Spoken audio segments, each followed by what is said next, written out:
दोस्तों, एक लड़का अपने दोस्त के साथ लखनऊ किसी काम से जाता है। लखनऊ में ही उसे रात हो जाती है। इस वजह से दोनों भोजन करने के लिए लखनऊ के एक होटल पर पहुंचते हैं। जब दोनों होटल पर पहुंचते हैं तो उसमें से एक दोस्त बोलता है कि इस होटल में लड़कियों का भी व्यवस्था होता है, क्यों ना हो आज एंजॉय किया जाए। तो दोस्तों दूसरा दोस्त बोलता है ठीक है, जाओ मैनेजर से बात करो। वह लड़का जाता है, मैनेजर से बात करता है और कहता है कि हम लोगों को एक लड़की चाहिए। मैनेजर पैसे का लेन देन करता है और जितना मैनेजर बोलता है वो पैसा पेड करता है उसका दोस्त।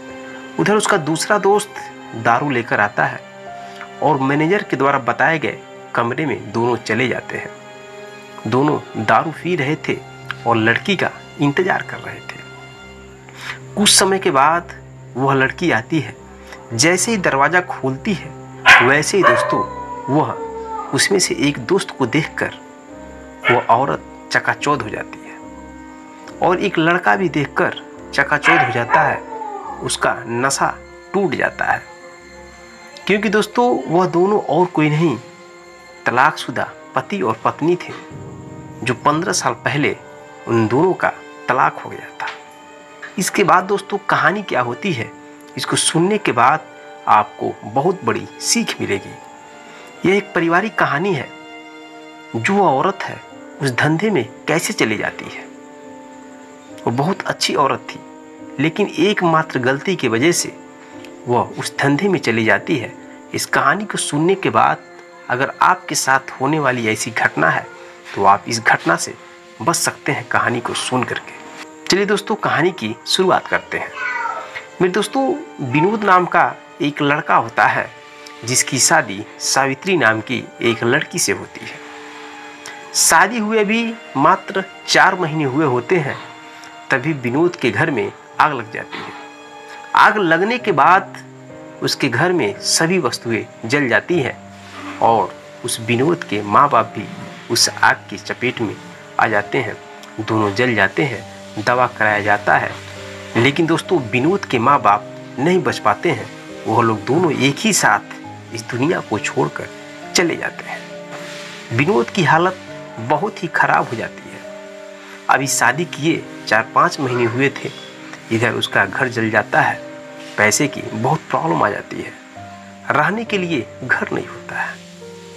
फिर विनोद अपनी पत्नी को लेकर अपने ससुराल चला जाता है और कुछ दिनों तक अपने ससुराल में रहता है। वो अपनी पत्नी से कहता है कि ससुराल में रहो तुम और मैं दिल्ली जॉब करने जा रहा हूँ। जब मैं पैसा कमा लूँगा तब आकर घर बनवाऊँगा, तब हम लोग एक साथ अपने मकान में रह जाएगा। तब तक तुम अपने मायके में ही रहो। दोस्तों इतना कहकर जो विनोद है वह चला जाता है दिल्ली जॉब करने के लिए। वो दिल्ली जॉब कर रहा था कई सालों तक, वो अपने घर नहीं आता है। इस वजह से घर नहीं आता है, सोचता है कि मेरा घर तो है नहीं, जल चुका है और मेरे पास जब पैसा हो जाएगा तब मैं चलूँगा और अपना एक खुद का घर बनाऊँगा। इधर दोस्तों उसकी पत्नी सावित्री अपने मायके में रह रही थी और इंस्टाग्राम के जरिए अश्वनी नाम के एक लड़के से उसकी दोस्ती होती है। दोस्ती प्यार में बदल जाता है और प्यार परवाना चढ़ता है तो दोनों एक दूसरे के लिए जान देने के लिए तैयार हो जाते हैं। दोनों एक दूसरे को इतना चाहते हैं कि शादी करने के लिए तैयार हो जाते हैं। मेरे दोस्तों जो सावित्री जिसका पति दिल्ली जाकर जॉब कर रहा था, वह किसी और गैर लड़के के चक्कर में फंस जाती है और शादी करने के लिए भी तैयार हो जाती है। एक दिन दोस्तों सावित्री अश्वनी के कहने पर वो फरार हो जाती है और अश्वनी के साथ जाकर एक मंदिर में शादी करके उसके साथ रहने लगती है। इसकी खबर जब सावित्री के माँ बाप विनोद को देते हैं तो विनोद को बहुत ही तकलीफ होता है। वो सोचने लगता है कि मेरी पत्नी ऐसे हालत में मुझे धोखा देगी, मैंने कभी जीवन में नहीं सोचा था। वो सोचने लगता है कि मैं एक गरीब था, मेरा मकान जल गया था, मेरे पास रहने के लिए मकान नहीं था। शायद मेरी पत्नी इसी वजह से किसी और के चक्कर में फंसकर उसके साथ फरार हो गई, शादी कर ली। दोस्तों, वो अपनी पत्नी को तलाशने की कोशिश भी नहीं करता है, क्योंकि वो सोचता है कि जो मेरी पत्नी थी, मुझे दिल से चाहती थी, अब वो किसी और के चक्कर में फरार होकर शादी कर चुकी है। उसके दिल में किसी और के प्रति प्यार है। अगर मैं ढूंढकर उसको लाता हूँ तभी भी मेरे साथ उसे रहने में कोई इंटरेस्ट नहीं आएगा। इस वजह से दोस्तों, वो अपनी पत्नी की तलाश नहीं करता है, न कोई मुकदमा करता है, न कोई गुमशुदा का रिपोर्ट लिखाता है, बस वह छोड़ देता है वैसे ही। वो दिल्ली में दोस्तों जॉब करता है, कई सालों तक जॉब करता है। पैसा उसके पास जब बहुत ज़्यादा हो जाता है तो वह लखनऊ में आकर एक अपना खुद का ज़मीन खरीदकर मकान बनाता है और गाड़ी खरीदकर ओला चलाने लगता है। दोस्तों, ओला के ज़रिए आप जानते हैं शहर में बहुत अधिक कमाई है और वो बहुत अधिक पैसा ओला के ज़रिए कमाने लगता है। एक दिन उसका एक मित्र होता है, वो अपने मित्र के साथ लखनऊ में किसी काम से जाता है और रात हो जाती है। रात होने के बाद दोनों एक होटल में जाते हैं भोजन करने के लिए। होटल में जब जाते हैं तो उसका दोस्त कहता है कि यार, इस होटल में लड़कियों का भी व्यवस्था होता है, क्यों ना आज हम लोग एंजॉय किया जाए। वो लड़का कहता है कि तुम्हारी भी शादी हुई थी और शादी हुए 15 साल बीत गए हैं, लेकिन अभी तक तुमने शादी नहीं किया, चलो एंजॉय करते हैं। यह बात सुन के दोस्तों विनोद कहता है ठीक है, जाओ होटल के मैनेजर से बात करो, मैं दारू खरीद कर लाता हूँ और तुम लड़की की व्यवस्था करो, एंजॉय किया जाए। उसका दोस्त होटल के मैनेजर से बात करता है और 5,000 रुपये देता है और एक सुंदर सी लड़की का व्यवस्था करता है।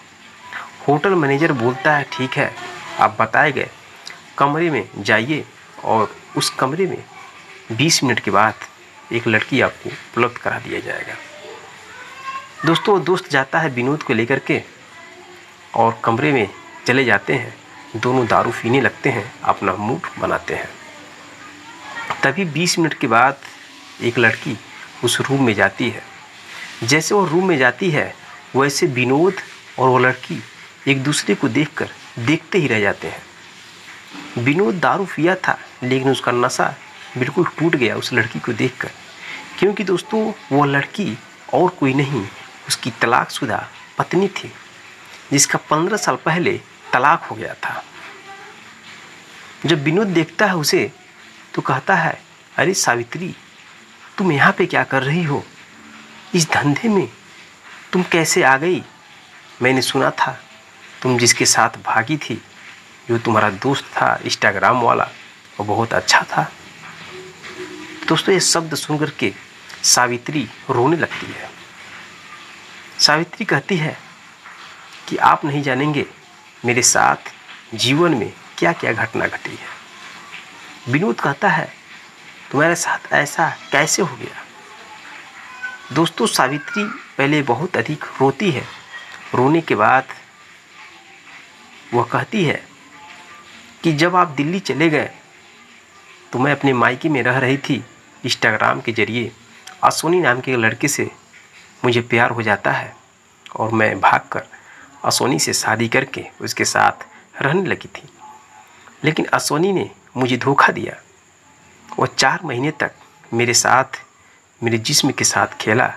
उसके बाद उसने दिल्ली ले जाकर एक कोठे पर मुझे बेच दिया। मैं 5 साल तक उस कोठे से बाहर नहीं निकल पाई और अपने जिस्म को बेचती रही। मैं बहुत बार प्रयास की, लेकिन नहीं निकल पाई। कई सालों के बाद मुझे खांसी हो जाता है, जिसकी वजह से उस पे आने वाले जो ग्राहक हैं मुझे पसंद नहीं करते थे। और जो उस कोठे की मालकिन थी, वो कहने लगी कि तुम्हें खांसी आता है, तुम एक बीमार औरत हो गई हो और कोई भी ग्राहक तुम्हें पसंद नहीं करता है, इस वजह से तुम यहाँ से चली जाओ। कोठे की मालकिन उसको निकाल देती है। निकालने के बाद वो मजबूर, लाचार, अब कहाँ जाए? वो अपने मायके भी नहीं जा सकती है, क्योंकि वहाँ से वो फरार हो गई थी अपने मम्मी पापा को बिना बताए। इस वजह से दोस्तों सावित्री लखनऊ में आकर एक रूम लेती है और छोटे मोटे होटल पर जाकर वह तय करती है कि अगर आपको किसी भी लड़की की व्यवस्था चाहिए तो आप मेरे पास फ़ोन करिएगा, मैं आ जाऊंगी। इस तरह से मेरा किसी तरह से खर्चा चल रहा था। दोस्तों ये शब्द सुन करके उसका जो पति है तलाकशुदा, वो बहुत ही भावुक हो जाता है। लेकिन वो कहता है कि तुमने जैसा गलती किया तुमको वैसा फल मिला। अपनों का साथ छोड़कर कभी जाना नहीं चाहिए था। यह शब्द सुन करके दोस्तों जो सावित्री है वो विनोद के पैरों पर गिर जाती है और रोने लगती है।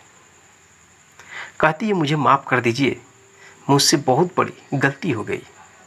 आप मुझे फिर से अपना लीजिए, मैं आपको छोड़कर अब कभी भी जीवन में कहीं नहीं जा सकती हूँ। दोस्तों विनोद कहता है कि क्या भरोसा है तुम्हारे पर, जब मैंने तुम पर भरोसा किया तो तुमने मुझे धोखा दे दिया। ऐसे हालात में धोखा दिया, इस हालात में मैं तड़प रहा था, मर रहा था। मेरे पास रहने के लिए मकान नहीं था, पैसा नहीं था। तुमने इस हालत में मेरा साथ छोड़ दिया और अब कहती हो कि आपके साथ रहूंगी और आपको धोखा नहीं दूंगी। कैसे मैं विश्वास कर सकता हूँ। दोस्तों वह औरत कहती है एक बार विश्वास करके देखिए, अगर आपको विश्वास नहीं है तो आप जो कहिए वो करने के लिए मैं तैयार हूँ, लेकिन आप मुझे फिर से अपना लीजिए। दोस्तों रात भर बात होती है और सुबह होता है। सुबह होने के बाद सावित्री को लेकर वह चला जाता है अपने घर। जाने के बाद दोस्तों दोनों फिर से एक नई ज़िंदगी की शुरुआत करते हैं और उसकी दवा कराता है। वो लड़का दवा कराता है। दवा कराने के बाद उसकी खांसी भी सही हो जाती है और उन दोनों के 2 बच्चे भी हो जाते हैं और अपना जीवन अच्छे से जीने लगते हैं। फिर दोस्तों यह रही कहानी। मैं आपको बताना चाहता हूं दोस्तों कि जीवन में अपनों का साथ छोड़कर कभी भी धोखा नहीं देना चाहिए। अपनों के साथ मिलकर ही जीवन को आगे बढ़ाना चाहिए। साथ छोड़ने के बाद आपके साथ क्या घटना घट सकती है इसकी कोई भी गारंटी नहीं है। इस वजह से मेरे दोस्तों यह कहानी सुनाने का मतलब मेरा सिर्फ यही हुआ, इस कहानी को सुनकर आप एक सीख लें और अपने परिवार में सभी लोगों के साथ रहकर बिना चीटिंगबाजी किए परिवार को आगे बढ़ाने का कोशिश करें। मेरे दोस्तों यह सच्ची घटना कैसी लगी, अगर थोड़ा सा भी अच्छा लगा तो चैनल को सब्सक्राइब, वीडियो को लाइक करें, कमेंट बॉक्स में कमेंट लिखना बिल्कुल न भूलें और कमेंट बॉक्स में कमेंट लिखना बिल्कुल न भूलें। मिलते हैं नेक्स्ट वीडियो में नेक्स्ट कहानी के साथ। तब तक के लिए जय हिंद, जय भारत।